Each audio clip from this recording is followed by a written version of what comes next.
क्या एक 10 फुट का हरा सिलेंडर 20 से 25 पेड़ों का काम कर सकता है? क्या कोई मशीन सचमुच भोपाल या किसी अन्य शहर की जहरीली हवा को साफ कर सकती है? या फिर ये डेमो भी उन हाई टेक प्रोजेक्ट्स में शामिल हो जाएगी जो अपने इनॉग्रेशन के बाद धीरे धीरे लोगों की यादों से गायब हो जाती है? भोपाल में लगाया गया भारत का पहला एल्गी ट्री इन दिनों पूरे देश में चर्चा का विषय बना हुआ है। कुछ लोग इसे भविष्य की क्रांतिकारी टेक्निक बता रहे हैं, तो कुछ इसे एक महंगा प्रयोग भर मान रहे हैं। लेकिन सच्चाई क्या है? आज हम भावनाओं या प्रचार से नहीं, बल्कि विज्ञान, पर्यावरण और जवाबदेही के नजरिए से इस पूरे मामले को समझेंगे। तो आइए हम सबसे पहले जानते हैं कि ये एल्गी ट्री आखिर है क्या। 1 मई 2026 को भोपाल के अशोका गार्डन क्षेत्र में स्थापित किया गया देश का पहला एल्गी ट्री एक प्रकार का फोटो बायो रिएक्टर है। इसके अंदर पानी में सूक्ष्म शैवाल यानी माइक्रो एल्गी उगाई जाती है। ये समुद्रों और झीलों में पाए जाने वाले फाइटोप्लैंक्टन नाम के वही माइक्रो ऑर्गेनिज्म समूह से संबंधित हैं जो पृथ्वी की 50% से अधिक ऑक्सीजन के उत्पादन में इंपॉर्टेंट रोल अदा करते हैं। सोलर पैनल से संचालित एल्गी ट्री सिस्टम आसपास की हवा को अंदर खींचता है और फिर ये एल्गी सनलाइट और कार्बन डाइऑक्साइड के उपयोग से फोटोसिंथेसिस करके अपना भोजन निर्माण करते हैं और बदले में वो ऑक्सीजन देते हैं जिसे हम आप प्राणवायु कहते हैं। ये एल्गी ट्री कुछ पॉल्यूटेंट पार्टिकल्स को भी ट्रैप करने में मदद कर सकते हैं। इसको लगाने वाली कंपनी मशरूम वर्ल्ड ग्रुप का दावा है कि एक यूनिट एक साल में लगभग 1.5 टन कार्बन डाइऑक्साइड एब्जॉर्ब कर सकती है। सुनने में तो ये बेहद इंप्रेसिव लगता है, लेकिन यहीं से शुरू होती है इंपॉर्टेंट क्वेरीज भी। ये एल्गी ट्री आपके सामने है और इस एल्गी ट्री को लगाने का इनका मतलब ये है कि ये एक एल्गी ट्री लगभग 20 से 25 पेड़ों के बराबर की कार्बन डाइऑक्साइड को एब्जॉर्ब करेगा और इसके कारण जो है पॉल्यूशन पर बहुत ही सिग्निफिकेंट असर पड़ेगा। पॉल्यूशन का लेवल अचानक बहुत कम हो जाएगा। इस समय देखिए, ध्यान से दिखेंगे तो उसमें लगेगा कि ये एल्गी ट्री चालू भी है। अब देखना यह है कि ये वास्तव में प्रैक्टिकली कितना अमल में आता है, कितना प्रैक्टिकली ये सफल हो पाते हैं, क्योंकि दुनिया के बहुत सारे डेवलप्ड कंट्री में ये प्रयोग एक्सपेरिमेंटली चालू है, लेकिन अभी तक इसकी गुणवत्ता जमीन पर जो है प्रैक्टिकली कितनी सक्सेसफुल हुई है अभी तक ये प्रमाणित नहीं है और इसीलिए ये पेड़ों के विकल्प के रूप में तो दुनिया में कहीं भी मान्यता प्राप्त नहीं हुआ है। तो आइए अब जानते हैं कि विज्ञान क्या कहता है। एल्गी बेस्ड कार्बन कैप्चर कोई काल्पनिक तकनीक नहीं है। यूरोप, अमेरिका, दक्षिण कोरिया और कई अन्य देशों में माइक्रो एल्गी फोटोबायो रिएक्टर पर वर्षों से रिसर्च चल रही है। कई साइंटिफिक स्टडीज में पाया गया है कि कंट्रोल्ड कंडीशन में एल्गी कार्बन डाइऑक्साइड को अवशोषित करने में काफी इफेक्टिव हो सकती है, लेकिन किसी भी टेक्निक की वास्तविक सफलता प्रयोगशाला में नहीं बल्कि खुले वातावरण में साबित होती है। और फैक्ट तो यही है कि अब तक दुनिया के किसी भी देश में यह टेक्निक बड़े पैमाने पर शहरी वृक्षारोपण का अल्टरनेट नहीं बन पाई है।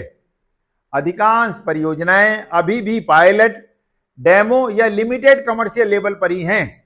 इसीलिए वैज्ञानिक समुदाय इसे एक उभरती हुई पूरक तकनीक तो मानता है, लेकिन पॉल्यूशन कंट्रोल का अंतिम समाधान नहीं। एल्गी ट्री का भोपाल प्रोजेक्ट भी अभी शुरुआती चरण में है। फिलहाल इसकी इफिशियंसी के संबंध में कोई डिटेल्ड, स्वतंत्र और long term peer reviewed report उपलब्ध नहीं है। इसलिए लिक्विड ट्री या एल्गी ट्री सिस्टम को प्रूवन सॉल्यूशन कहना जल्दीबाजी होगी। तो क्या एल्गी ट्री पेड़ों का विकल्प है? बस यही सबसे बड़ी गलतफहमी पैदा हो सकती है। मान लीजिए कि एल्गी ट्री कार्बन सेक्वेस्ट्रेशन में कुछ पेड़ों के बराबर साबित भी हो जाए, तब भी क्या नेचुरल ट्री का विकल्प बन सकता है? क्यों? क्योंकि एक लोकल देसी पेड़ केवल कार्बन भर नहीं सोखता, वह पक्षियों और कीटों को आवास देता है, मिट्टी को बांधे रखता है, ग्राउंड वाटर रिचार्ज में मदद करता है, तापमान कम करता है, राहगीरों को छाया देता है, बायोडायवर्सिटी को सपोर्ट देता है और शहरी हीट आइलैंड प्रभाव को कम भी करता है, जबकि इनमें से अधिकांश सेवाएं कोई मशीन नहीं दे सकती। इसलिए एल्गी ट्री को यदि देखा जाए तो वह पेड़ों का विकल्प नहीं बल्कि अधिकतम पूरक तकनीकी हो सकती है। एक बात और है कि मानसून सीजन में एल्गी ट्री की असली परीक्षा होगी। भोपाल में जून से सितंबर तक भारी वर्षा, बादल और हाई ह्यूमिडिटी रहती है। ऐसे में कम धूप मिलने पर एल्गी की ग्रोथ प्रभावित हो सकती है। साथ ही बायोलॉजिकल कंटामिनेशन, मेंटेनेंस और एनर्जी बैकअप जैसे चैलेंजेस भी सामने आ सकते हैं। कंपनी का दावा है कि सिस्टम इन परिस्थितियों को संभाल सकता है, लेकिन वास्तविक प्रदर्शन का मूल्यांकन तो मानसून और उसके बाद के मौसमों में ही संभव होगा।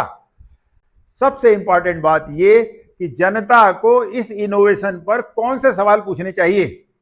देखिए, किसी भी नई तकनीकी का स्वागत तो होना ही चाहिए, लेकिन अंधविश्वास नहीं।